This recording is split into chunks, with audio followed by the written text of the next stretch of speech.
So I've been using this camera for 8 months now, and I've put it through some pretty tough conditions. So today, this is my URSAMini Pro review.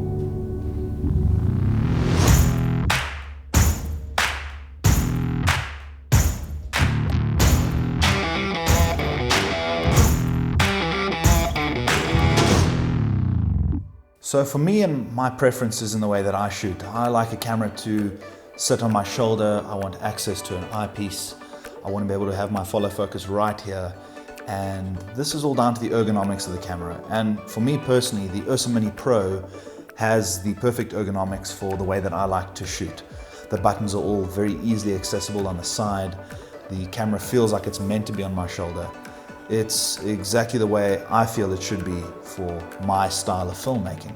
Now it differs from person to person, and everyone has their own preferences, but if you can shoot documentary style with a camera and it feels comfortable and you can get the shots you need, then you'll be able to shoot almost any other production with that camera.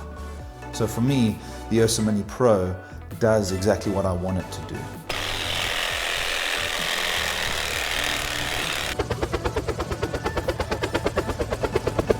So one of the big features on this camera is its internal NDs.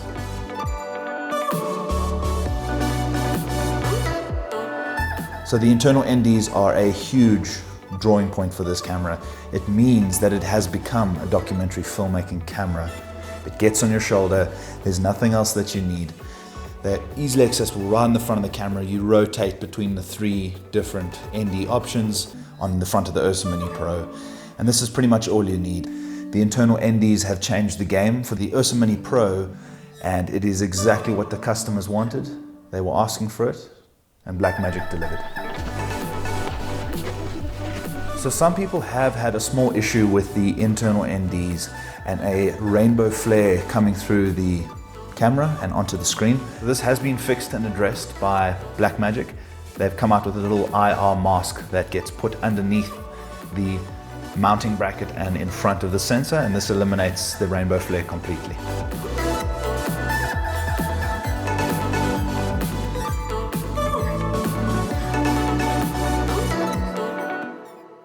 So in addition to the internal NDs, the URSAMini Pro has a range of buttons and access to pretty much all the features on the side of the camera, which means that when your eye is locked into that viewfinder, you can quickly access the buttons on the side, change all the settings you need to.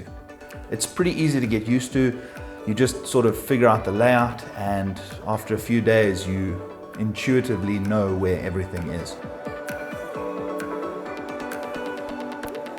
So besides the quality of image, this is what is needed for a documentary camera. You want to have easy access to all the features. You want to be able to change the settings on your camera as fast as you can, because you never know when you need to be quick to capture that once-in-a-lifetime documentary moment.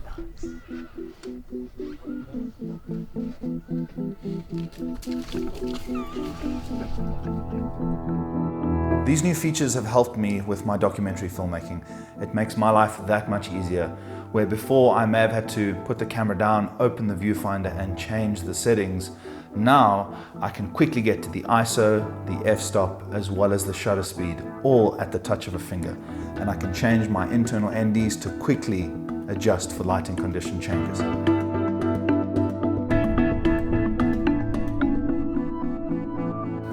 The URSAMini Pro has an incredibly impressive dynamic range. It has 15 stops of dynamic range, so that you get all the information in the highlights as well as the shadows, especially when you're shooting in RAW. The RAW format gives you so much more latitude that you can pull as much information as you need out of that RAW file to have the most chance of getting the perfect grade. And with the combination of DaVinci Resolve, using those RAW files in DaVinci makes your life a dream. Color grading and editing and everything within that program is now simpler, easier, and way more powerful than pretty much any program I've ever used. It is essential with documentary filmmaking to have a good dynamic range, because you're entering into situations that you have no control over. There's deep shadows and bright highlights. So you want as much information in those areas as possible, and that dynamic range of the URSAMini Pro gives you that.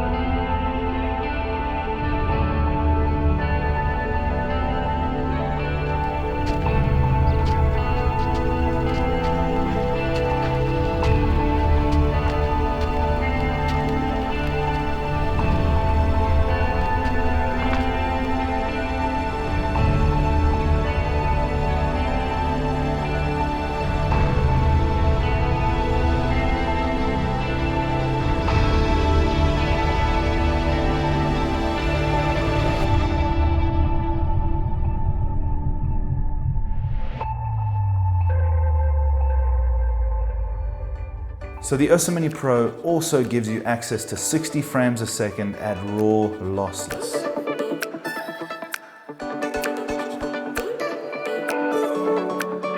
This does, however, mean that you need to record on dual cards, so 2 CFast cards at the same time. Basically what it does is it throws a frame to each card, back and forth and back and forth. You also have the option of 120 frames a second, but this is with a cropped sensor, so you can push that up to 2K and down to HD if you want.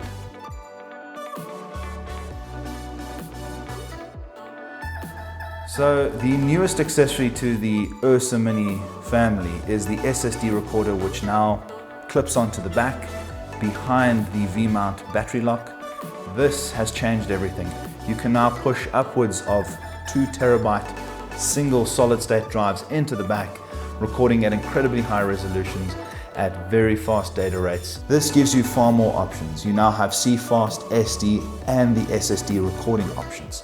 This means your projects can run for much longer without the hassle of having to dump cards over and over and over again. The SSD recorder works brilliantly. I've had no issues with it. It has just performed.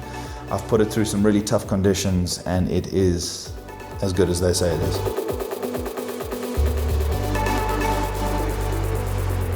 Most indie crews don't have the luxury of having a dedicated sound guy, especially with the documentary films.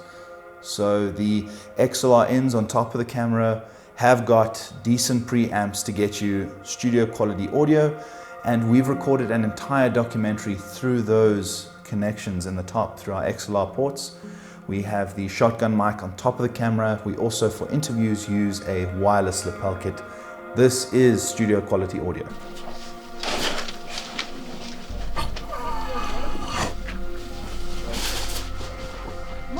Okay, good.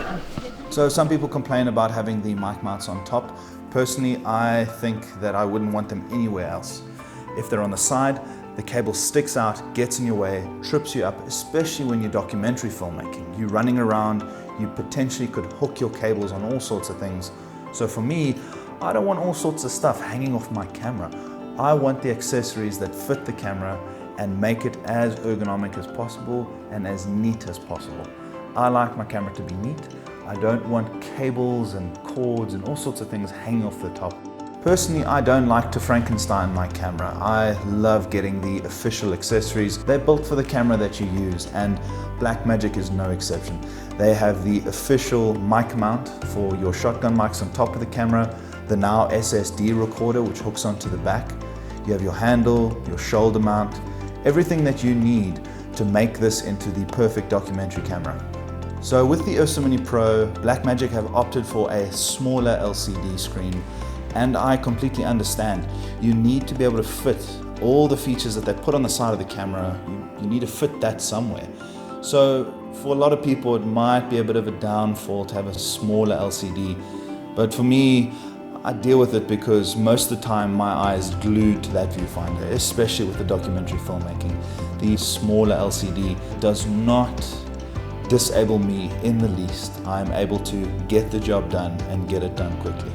Now I've got pretty large fingers, so for some people who complain about the touchscreen being a bit finicky, I haven't found that too much. I've got fairly large fingers and I still find it very, very easy and intuitive to access that menu, change my codecs, change any settings that I do need to on that LCD, and I can do it very, very quickly.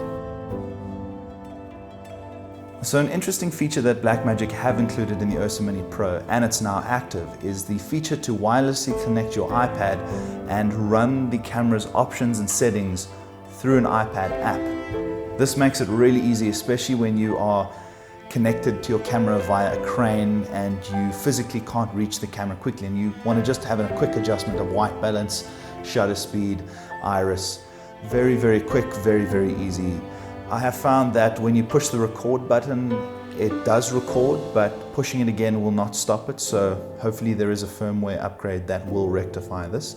It might be my iPad having an older software version. I'm not too sure, but I'm sure it'll be rectified pretty quickly. So something that I rely very, very heavily on is my histograms in the bottom left corner of my eyepiece. They work perfectly. That is how I exposed for the shot. That's what I look at, that's what I focus on. They could be slightly more detailed, having your red, blue and green options as maybe a switch between. I'm not sure on the logistics of upgrading firmware to that, but in the future it would be great to see something like that. But for the moment, the histogram is perfect. I use it and it works great.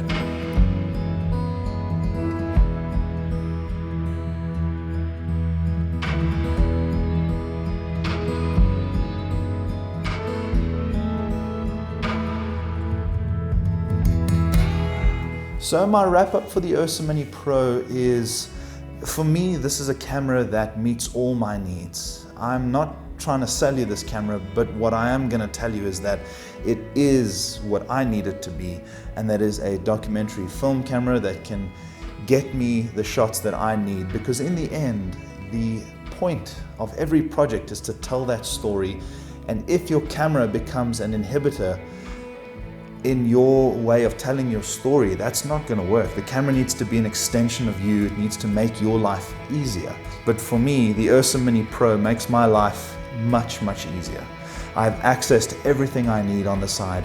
The viewfinder, which comes as an accessory, is crystal clear and gets me the images that I need. The internal NDs have changed the game for me, especially here in Africa in these harsh lighting conditions. The shoulder kit fits perfectly, it works well. The XLR ends in the top have got a good preamp that pushes through good audio, gives it a decent boost. It works the way it's meant to work. This camera is tough. I've been put through some interesting situations while filming this documentary. I've been asked to film with rhinos. I've had to go under helicopters as they take off in the dust. It's chaos, the wind is blowing. All I can see is what is in my viewfinder. That's where my life is. I focus everything through that viewfinder.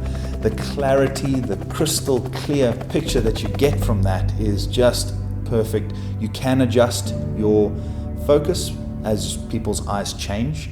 This is a great feature, it does work. The camera itself is built tough. It has to be built tough. If you're wanting to put it through conditions as I have, you need to make sure that your camera can take it and handle it.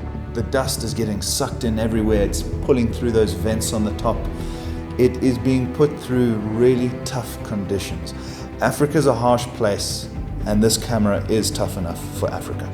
So I've focused mainly on documentary filmmaking in using this camera and with this review. But in my opinion, if you can shoot a full documentary on this camera, then you can really push this camera into any project and expect to get incredible images. Those RAW files are huge and they have so much information that even the biggest of projects that you can handle as an indie filmmaker, this camera will handle it for you, and it will give you the images that you really, really want, as cinematic as you want. It has a range of different adapters for different lenses. You've got PL, you've got the Canon lenses. So you can push through the cinematic quality that you want for your project with this camera. You can get those pictures. You can make sure that your project looks and feels as good as possible with the URSAMini Pro.